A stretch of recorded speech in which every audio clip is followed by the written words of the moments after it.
What's going on, everybody, and welcome back to the Locked On Pirates podcast. I am, of course, your host, Ethan Smith, coming at you on Tuesday, January 11th. And I hope you guys are all having a wonderful Tuesday so far. And on today's episode, we're going to talk about the Zach Thompson trade that happened kind of out of nowhere, even though he was designated for assignment. And the Pirates acquired Chavez Young from the Toronto Blue Jays. So we'll talk about where he could fit into the mold in the outfield that is very, very loaded going into spring training. We're also going to talk about the Pirates being interested in one of the top international free agents out there during the international signing period right now in the form of an 18-year-old KBO pitcher who withdrew from the KBO draft. So we'll talk about that and, of course, the latest on Bryan Reynolds. Today's episode is brought to you by Bet Online. More on them later, but also make sure you follow this show on Spotify, Apple Podcasts, YouTube, or wherever you get your podcasts. You could follow me on Twitter at MVP_Ethan or at Locked On Pirates. And with that said, guys, let's get into today's episode. You are Locked On Pirates, your daily Pittsburgh Pirates podcast. Part of the Locked On Podcast Network, your team every day.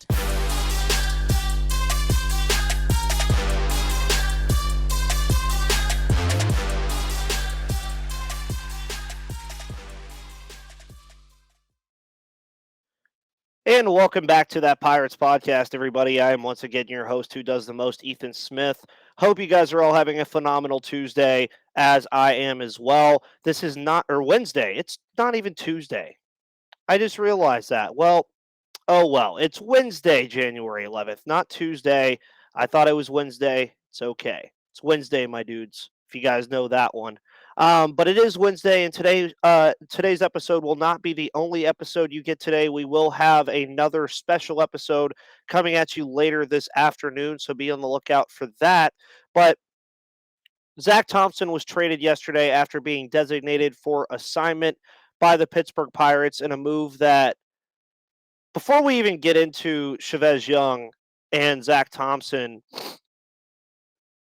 this move for designating him, one, made sense. I mean, the Pirates have a lot of young pitchers about to be coming up this upcoming year. They have a lot of signees that they got brought in Vince Velasquez, Rich Hill, Junior Fernandez. They brought in a lot of different guys this offseason to bulk up this pitching staff.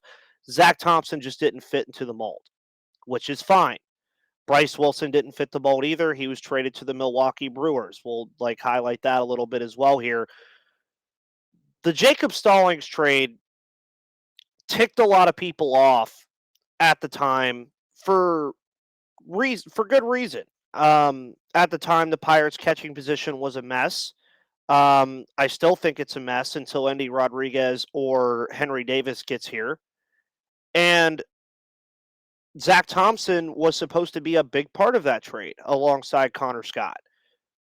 Zach Thompson, obviously, with this trade, is no longer here. So, biggest thing that you talk about with this is now that you look back on the Jacob Stallings trade, you only got 1 year of Zach Thompson, pretty much, 1.5 years for sure. And you get Chavez Young now from the Toronto Blue Jays. So that was my biggest takeaway from the Zach Thompson trade, was that they at least got something for the guy. They didn't just DFA him and then get nothing for him and let somebody pick him up for nothing. So they at least get something here, and that something, of course, is outfielder Chavez Young. So they've picked up some outfielders this offseason as well. You've seen them pick up Ryan Velarde from the Colorado Rockies, Chavez Young from the Toronto Blue Jays. Of course, there's the prospect of Ji-Hwan Bae and others having to move to the outfield with the logjam in the middle infield. So we'll kind of see what goes on with the outfield over the next couple of weeks to see if the Pirates make any other moves, as well as what spring training is going to look like for that group. But Chavez Young in 2022, of course, just for measurables for some people that may not know, he is a switch-hitting outfielder, right-handed thrower, 25 years of age, 6 foot, 200 pounds. last year at AAA for the most part, 237 average, 6 home runs, 22 RBIs, 21 stolen bases, and a 690 OPS. Of course, that was mostly in AAA. His other 5 games of the 70 that he played last year were at single A, but he did have most of his time at the AAA level. His single A time kind of inflated the average a little bit. 278 average at AAA or single A last year, 234 at the AAA level. 681 OPS is kind of where he looped around. On his career, though, 266, 31 home runs, 210 RBIs, 110 or 119 stolen bases, and a 747 OPS. So the basic gist of this trade for me is that the Pirates yet again made something of nothing. Zach Thompson at this point, clearly for what the Pirates were trying to do, was a nothing. He was not going to fit into this pitching staff. He could have maybe slid over to the bullpen and kind of had a Will Crowe-esque career arc. That to me was never going to happen.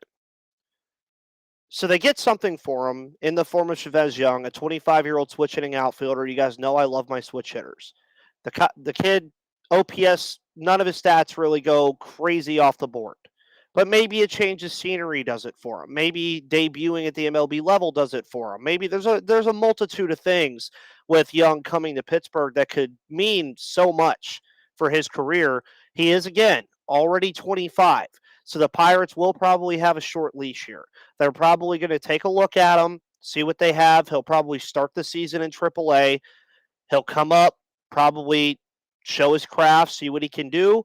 Maybe he develops into a fourth outfielder. I think that's a very plausible argument to make for Chavez Young. I think it's something that could very much happen for him as well here in Pittsburgh. Not much else to say about this trade, though. Zach Thompson never really found his groove in Pittsburgh. When he was acquired from the Miami Marlins, a lot of people were pretty happy about it because the Marlins have a very good rotation and he was in the back end of it just because of how good it was. So we expected things from Zach Thompson, especially trading him for Jacob Stallings, who was a guy that realistically was a big part of this team for quite some time. So seeing him leave was, okay, Zach Thompson's here now. What is Zach Thompson going to do to make up for Jacob Stallings leaving? He never really did it. That was the biggest thing. And again, the biggest part of this, if you want to take away anything from this being a listener, the biggest part of this is that they got something back for Zach Thompson. They didn't walk away empty-handed. That's the biggest thing that I can tell you about this trade.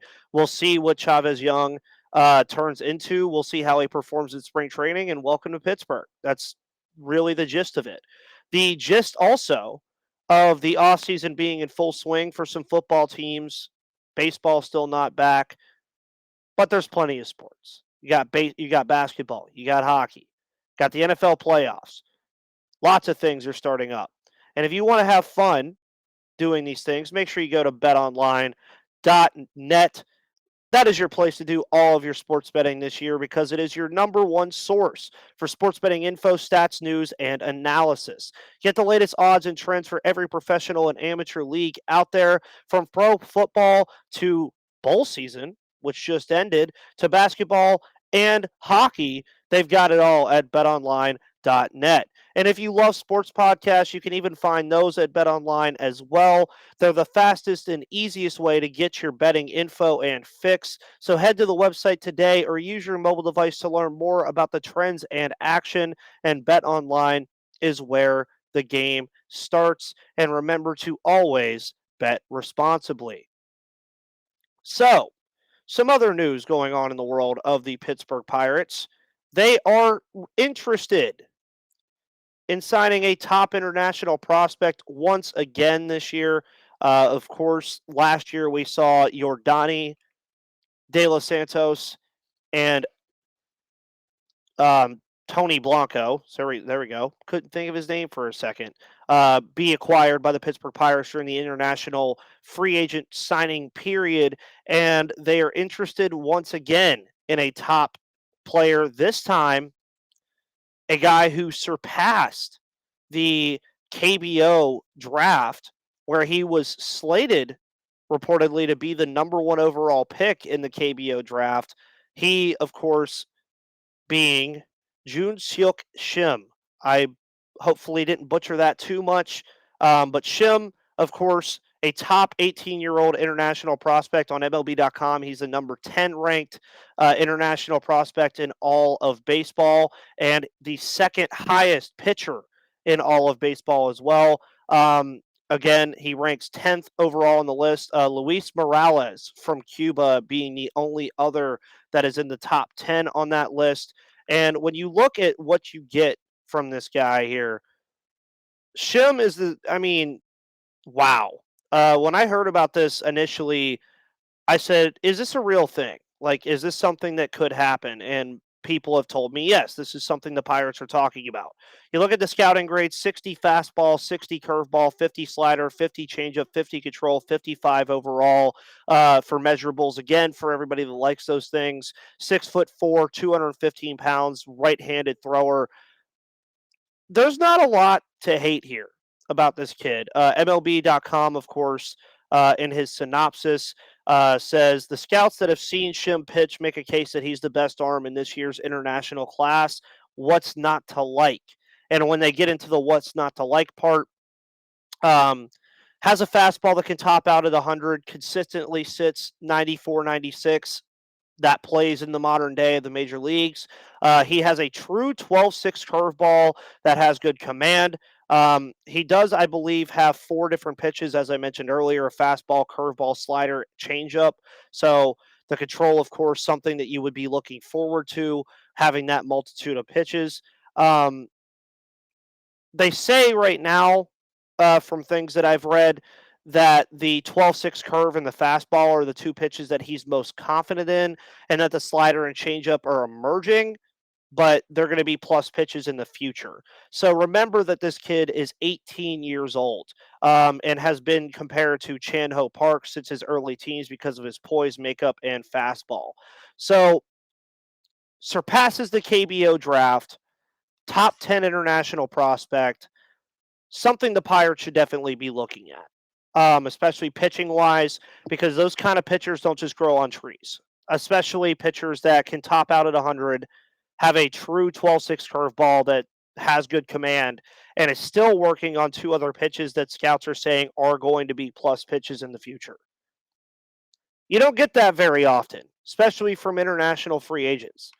And this is a move I think that the Pirates should definitely be interested in. To read more up on it as well, I mean, there's multiple outlets that have talked about this. He looks like a really, really big guy. And again, Daniel Kim was the guy to uh, highlight this, hearing that the Pirates are about to sign Shim Jun-seok, who is considered best pitching prospect from Korea. Right-hander, was expected to be the number 1 overall pick in last year's KBO draft until he withdrew himself from the draft to pursue a MLB opportunity. So MLB Pipeline, of course, has praise for him. And the Pirates are always pretty good at finding these international prospects, I think. I mean, they're very good at doing that. And there's not much else to say about them. There's videos online. You can see him pitching. There's videos of people explaining more in depth about him. But not much else to say about it as of right now. There's not a plenty to say. We'll see if the Pirates pull the deal off and, bulk up the pitching prospects even more. That's what I am all for with this team. And it's a model of success for teams like the Pirates who don't spend a lot of money. They can't go out and sign the big aces, so get them in the international free agent period, get them via trade, get them however you can in the draft, and build a strong pitching staff, which is something the Pirates have put an emphasis on this entire offseason. So we move on from that to wrap up today's episode, which I'm keeping the episodes a little bit shorter during the offseason just because I feel like you guys appreciate it. And I get the information out a little bit quicker rather than ranting for like 7 minutes. Bryan Reynolds, of course, still the talk of the town with the Pittsburgh Pirates. The news has slowed down a little bit since we heard about the 6-year, $75 million figure that the Pirates reportedly offered, a little bit more than that, and that the two teams are very far apart in terms of money. That Reynolds camp sees him as a 3-figure million guy, that being 100 million plus, and the Pirates have not met that price yet. So now my thoughts on this Reynolds situation have changed a lot, to the sense that he wants to be here, I think. I have heard that from people. I have kind of seen it in action that Reynolds is a guy that wants to be in Pittsburgh for the most part. And at the end of the day, when you look at this Pirates team, Reynolds is the best player on this team and has been for quite some time. He wants to be here. The Pirates have given him no reason to be here, and he wants to be here. Yes, he requested a trade. Look deeper. Look at the layers of the situation. Players request trades openly all the time to get stuff done. It's just how the business works. But when the Pirates the last 2 years consistently held on to Bryan Reynolds, despite all the interest that the guy has in Major League Baseball, despite the all-star season he had that year, where if they would have traded him at that time, the value would have been nuts. Despite all of that, they've held on to him. So what does that tell you as a Pirates fan? Especially considering they held on to him after Adam Frazier and that whole group left. Bryan Reynolds is the guy they wanted to keep for the long term. Not just 3 years, the long term. They offered 6 years. Let that be noted. 6 years was still offered, from what I know. It's not the years, it's the money. It's the finances. But ever since that moment that they decided not to trade him away, along with Adam Frazier and all of the other prospects or all the other players they had that they offloaded in that big fire sale, they stuck themselves in this position. They put themselves in a position where they have to get this done now, because his value is not what it was 2 years ago. It's still very, very high, but it's not ever going to be what it was 2 years ago. And at the end of the day, he's your best player. You have prospects coming through, and at this current moment, though, the outfielding prospects don't look all that great. There's not a lot to like. That's the scary part. This would be different if we were talking about, say, like Josh Harrison or Starling Marte, when they actually had outfielders that the Pirates could rely on.